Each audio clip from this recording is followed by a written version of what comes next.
welcome back to Chat About It, Don't Chat About It with me, Rachel, the Queen of the Woke, as crowned by one of my haters. Don't forget to like, share, and subscribe to my channel. Thank you to everyone who has subscribed already. I couldn't do this without you. When or if you do subscribe, please do switch on the notification bells. So we have a bonus video today. The Acolyte.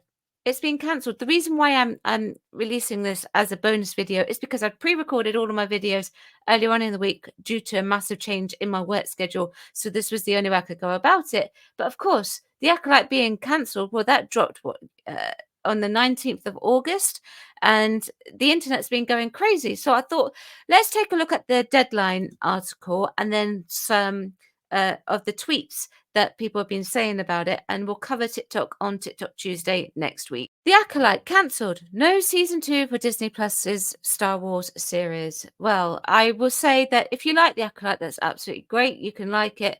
I personally didn't like it. You can go and check out my reviews of it. It really wasn't review worthy either, in my opinion. It really wasn't very good at all. And that's just my opinion, though. The story of The Acolyte will not continue, with Lucasfilm opting not to proceed with the second season of the Star Wars offshoot starring Amanda Stenberg, sources tell Deadline.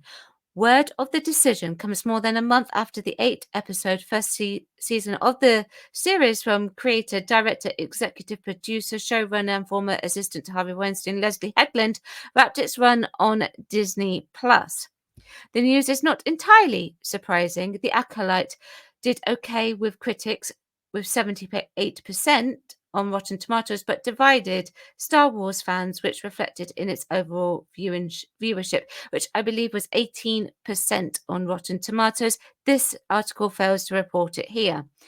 It would have been great if the article could have actually shown that. Driven by interest into the venerable space franchise, The Acolyte got off to a strong start. It didn't.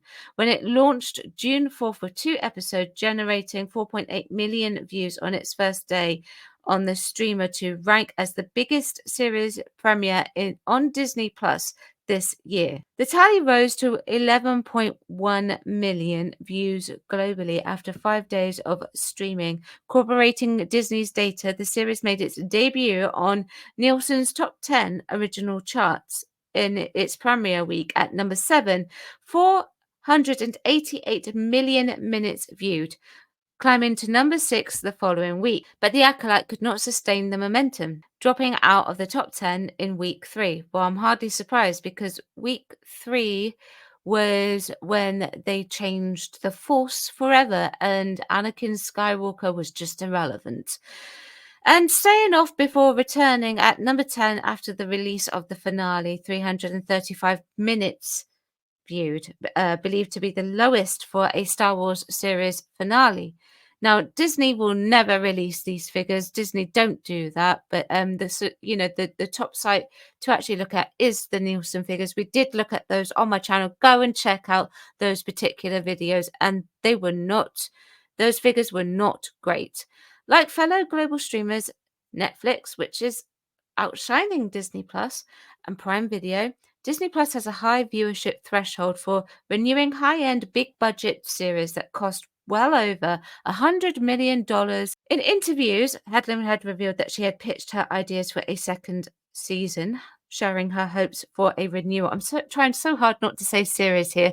Lucasfilm's first and most successful to date Disney Plus series, The Mandalorian, is carrying on, crossing over to features with the upcoming The Mandalorian and Grogu. Ahsoka, the company's series that preceded The Acolyte, has been renewed for a second season. It couldn't have anything to do with the fact that these actually did reasonably well. And in fact, actually, Mandalorian did exceptionally well. It wouldn't have anything to do with that, of course. You know, Acolyte didn't really even meet the same sort of level that they were in viewership. The Acolyte was a mystery thriller, really, was it? That took viewers into a galaxy of shadowy secrets and emerging dark side powers. In the final days of the High Republic era, a former Padawan reunites with her Jedi Master. Remember, that's played by Lee Jong-jae, who was the evil one, I guess you could say, in this, to investigate a series of crimes, but the forces they confront are more sinister than they ever anticipated. So that's what Deadline had to say. Now let's have a look at some of the tweets They cancelled The Acolyte because they couldn't stand the sight of two hot people of colour holding hands, but I will always remember. Well, that's good. I'm glad that you will always remember. But to be honest with you, that didn't bother me. And I highly doubt that's the reason why it was cancelled. Because remember, Disney look at figures and they have a very strong and high DEI policy. So why would they discontinue it? Because people couldn't stand the sight of people of colour holding hands. Cancelling The Acolyte is one of the worst decisions ever. It was a series that was finally pushing Star Wars into a fresh, new directions and was set up for an even better second season. But a bunch of babies couldn't handle that, and now we'll be stuck with more of the same forever. Okay, so us babies who didn't like the franchise being destroyed, being undone, Anakin Skywalker being like non-existent. Yeah, um, apparently this is our fault and not the fact that it's got anything to do with the writing team, producing really weak scripts and undoing a series that everyone, a lot of people with the larger demographic of being men really love. I, I'm not the biggest fan of Star Wars. I've made that perfectly clear, but I had seen them all up until they introduced Ray for the first time, and then I was like, "Oh my goodness, I'm gone," and I just noped out then. So, it was quite early if you think about it. The Acolyte was transformative, and I'll never regret supporting and screaming about a show that made so many women, queer people, and POC people of color feel seen in a narrative that is normally so white and male centric. The cast and crew created something beautiful and something loved. Listen, I'm all for representation, yeah, have people of color in it, any sexuality, whatever, but, you've got to remember that this is a franchise that has hard canon written into it. So, this really was, at the end of the day, just a bit of poorly written fan fiction in many respects, in my opinion. And I would say, if you want to go down the route of being transformative, write new stuff. Like, nothing that's going to take something with hard canon like Star Wars, just actually get the new stuff, create it, and go from there. Instead of apologizing and trying to change something because you want a wider demographic of audience when the main demographic is actually just men. I'm really tired of sharing the franchise I love with toxic, misogynistic, immature, that word that I really can't say, and constantly seen them being catered to, even though the rest of us have been here all along wanting new and fresh stories that deeply connect with all of us. Now, I will say, like what I just said just now, then just create new things, brand new things.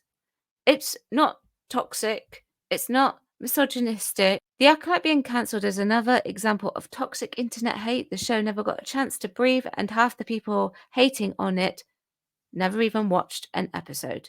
It's not my favorite piece of Star Wars content, but it certainly didn't deserve to be axed. Well, hey, I watched it. Hi. Hi. Yeah, I'll never watch it again. This tweet is a little bit different. Jokes aside, I'm part of the demographic the Acolyte was trying to hit.